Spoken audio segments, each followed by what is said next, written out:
से जो मान न्याय भिक्षा जाते जो मैंने दोषी कठोर दंड दि जाए। वर्तमान ओडिशार सबुठारु चर्चित और दुखदायक घटना जोटा कि बालेश्वर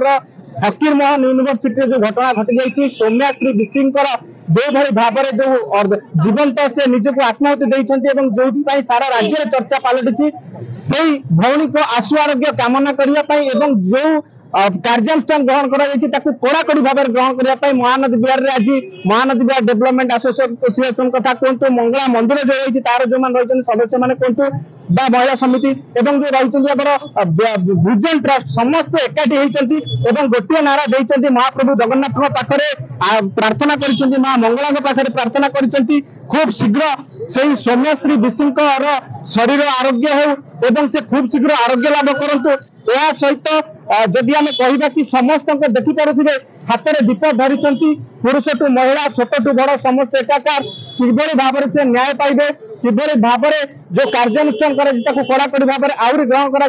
आगामी दिन में यह कार्यक्रम जपरी पुणी थे न घटे से नजर रखा सर केमती देखुं ये घटना को ये जो आप आज दीपदान कले केमती देखुं घटना को अत्यंत दुखदायक हृदय विदारक ये दृश्य समाचार जोटा आम न्यूज पाइलु माँ को बाट मंगला पाखे आम एक प्रार्थना करुँ आम भौणी पुणी आरोग्य होकर आम गहन को फेरी आसतु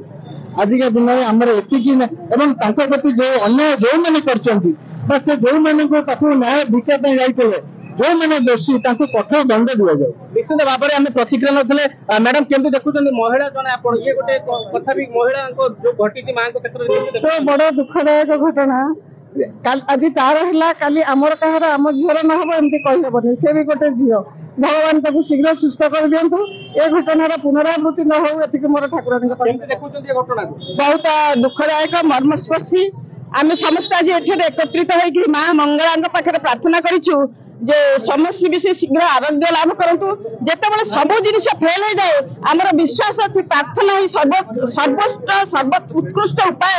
जहाँ समस्त उत्सर्गित मनोभाव प्रभु को डाकिले हुए तो किसी काम दब जिते आज डॉक्टर मैंने फेल हो जाती कहते 95% तार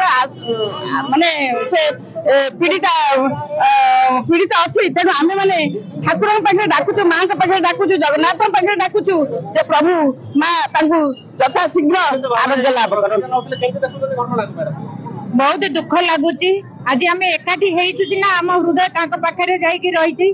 मु प्रभु पाखे माँ पाखे निवेदन करुच्ची प्रभु जहाँ आरोग्य कर दिंतु आम मानकर आशीर्वाद था सी बंचिकी रहतु घटना बारंबार घटुची मैडम पदक्षेप निहाती भाव में पदक्षेप निया दरकार प्रशासन तो निहाती सचेतन रहा दरकार ता सत्वे आम युवगोष्ठी भी निजे भी सचेतन रहा दरकार और समस्ते आम जनसाधारण जागृत हेले ही सरकार को आम जागृत कर आत्महत्या गोटे बाट नुहे केमती देखुच घटना आत्महत्या निश्चिंत एक बाट तो नुहे यहाँ आज की गोटे केस नुहे सौम्यश्री विषय गोटे केस नु आज समाज में अनेक अनेक केस बढ़ी चलती केस मीडिया थ्रु जानू कि जानी भी पारूने यार एक यूथ मान भर जो आम मन भर त्रुटि सदा बेले रोचे आम लाइफ को लेकिन कि सब जिन को लेकिन आम निज भर आमको चेंज आने पड़ो आम निज भर आम समाज को बार्ता देवा भल कथा कहते सर देखुं केमती घटना को आज आशु आरोग्य कामना कर निश्चित भाव में बहुत माने दुखद घटना सौम्यश्री विषय पर ये घटना हवा पचर जी था ना कहीं प्रति न्याय मिलू वर्तमान सी भगवान के निकट में प्रार्थना करुँ बर्तमान एम्स रे मां महिमा राष्ट्रपति भी साक्षात कर मां मंगला निकट में महानदीवासी आम समस्त भी प्रार्थना करुँ जे सौम्यश्री विषय आरोग्य कामना करने ये दुखद समय क्या विरुद्ध में आम कि कौन टिप्पणी न दे केवल आरोग्य कामना छड़ा आम प्रभु निकट में महाप्रभु निकट में प्रार्थना करुँ चिकित्सा जमी अवहेला न हो से क्षेत्र में पदक्षेप सहित